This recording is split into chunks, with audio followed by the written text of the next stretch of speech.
Hello दोस्तों, कैसे हैं आप। आज की कहानी का नाम है भाभी। भैया का फ़ोन आया। संगीता, पापा की तबीयत बहुत ज़्यादा ख़राब है। डॉक्टर ने जवाब दे दिया, तू जल्दी से आ जा। आनन फानन में तत्काल में रिजर्वेशन करवा कर मायके पहुंची। ऑटो से उतर कर जैसे ही घर में गई, भाभी ने कहा, दीदी आप पहले पापा जी को पानी पिलाओ। कल रात से उन्होंने एक घूंट पानी नहीं पिया है। एक ही बात संकेतों में बोल रहे थे कि संगीता आ रही, उसी के हाथ से पानी पीऊँगा। भाभी ने गंगा जल मिलाकर कटोरी में थोड़ा सा पानी ला कर दिया। माँ ने चम्मच से पापा को पानी पिलाया। पानी पीने के बाद पापा धीरे धीरे थोड़ा इशारों से बोले, बेटा अब तू आ गई है, मैं तेरी ही राह देख रहा था। अब मेरे प्राण निकल जाएंगे। मुझे अंदर ही अंदर रोना आ रहा था, लेकिन कैसे भी अपने आप को पर काबू किया। दूसरे दिन सुबह ही पापा हम सबको छोड़कर चले गए। 12 दिन तो लगातार रिश्तेदारों का आना जाना शुरू था। इतने लोगों के बीच रहकर भी मुझे बार बार एक ही बात खाए जा रही थी कि अब मम्मी का क्या होगा। पापा के बिना मम्मी कैसे रहेगी, क्योंकि 24 घंटे दोनों साथ ही में रहते थे। क्या भाई भाभी मम्मी से अच्छे से बर्ताव करेंगे। सब ईश्वर भरोसे छोड़कर मन को तसल्ली दे देती थी कि सब अच्छा ही होगा। वैसे भी अपना समाज अभी उतना उदारवादी नहीं हुआ है कि एक माँ बेटी के यहाँ आकर रहे। मम्मी खुद भी इस बात के लिए राज़ी नहीं होती। बेटा बहू चाहे जैसे भी रखे रहेगी तो अपने खुद के ही घर में। वापसी के पहले दिन मम्मी ने भैया से कहा, पापा की संपत्ति में से उनकी निशानी के तौर पर संगीता को कुछ दे दे। वैसे भी आजकल संगीता की स्थिति कुछ अच्छी नहीं चल रही है। तेरे पापा ने भी कहा था कि हम संगीता की कुछ मदद कर देंगे, लेकिन वो कुछ कह पाते इसके पहले ही मैंने विरोध दर्शाते हुए कहा, मम्मी मुझे कुछ नहीं चाहिए। पापा ने मुझे बहुत कुछ दिया है। मुझे पढ़ाया लिखाया, अच्छे घर में एवं बहुत धूमधाम से शादी की, और सबसे बड़ी बात बहुत अच्छे संस्कार दिए। हाँ, संगीता ठीक कह रही है। इसकी शादी में पापा ने दिल खोल कर पैसा खर्च किया था। और वैसे भी कानूनन जो लड़कियां मायके से अपना हिस्सा लेती है, उनका मायके से संबंध ख़त्म हो जाता है। मुझे और मम्मी को दोनों को ही भैया से ऐसी उम्मीद नहीं थी। मैंने मम्मी की ओर देखकर इशारे में कहा कि ये सब भाभी का ही सिखाया हुआ होगा। जोरों के गुलाम जो ठहरे, क्योंकि मेरे भैया तो पहले ऐसे ना थे।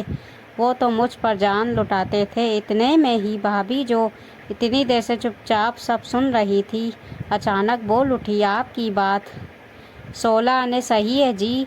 जो लड़कियां मायके की संपत्ति में से अपना हिस्सा लेती हैं, उनका मायके से संबंध ख़त्म हो जाता है। भाभी से ऐसा सुनकर मैं और मम्मी फिर से एक दूसरे को देखने लगे कि देखा, ये सब इसी का सिखाया हुआ था। लेकिन इसके बाद भाभी ने जो कुछ बोला वो हमने सपने में भी नहीं सोचा था। भाभी बोली, आपने कहा कि दीदी की शादी में पापा ने बहुत पैसा लगाया था, तो क्या हमारी शादी में पैसा नहीं लगा? क्या हमारी शादी में पापा ने किसी तरह की कोई कंजूसी की थी? नहीं ना। मम्मी जी ने एक बार मुझे बताया था कि जितना सोना उन्होंने दीदी को दिया था, उतना ही सोना उन्होंने मुझे भी दिया था। रही बात अन्य सामानों की, तो अपनी गृहस्थी बसाने के लिए उन्होंने हमारे ऊपर दीदी से कुछ ज़्यादा ही खर्चा किया। मतलब ये कि पापा जी ने बेटा और बेटी दोनों पर बराबर खर्चा किया। तो फिर आप ऐसे कैसे कह सकते हैं कि अब दीदी का संपत्ति पर कोई अधिकार नहीं है? आज पापा जितनी जायदाद छोड़कर गए हैं और दीदी के हालात फ़िलहाल कमज़ोर है, तो ऐसे में हमें उन्हें कुछ देना ही चाहिए। क्या आपको याद है कि आपने पापा जी की अंगूठी और चेन आदि लॉकर में रखते वक्त क्या कहा था? यही कहा था ना, ये मेरे पापा की निशानी है, इन्हें किसी भी स्थिति में मैं कभी भी नहीं बेचूंगा। हाँ कहा था। तो फिर क्या आपने कभी सोचा है कि आपके पास तो पापा की निशानी के रूप में उनके द्वारा बनाया हुआ इतना बड़ा मकान है, उन्हीं के मेहनत से आज अपनी कपड़े की दुकान पूरे शहर में नंबर 1 पर है, बैंक में इतना बैलेंस है। दीदी भी पापा जी की बेटी हैं, लेकिन दीदी के पास पापा जी की निशानी के रूप में क्या है? क्या आपको नहीं लगता कि पापा जी के प्यार पर जितना आपका अधिकार है उतना ही अधिकार दीदी का भी है? मैं और मम्मी दोनों भाभी को देखते ही रह गए। भाभी कितना बड़ा कड़वा सच बोल गई।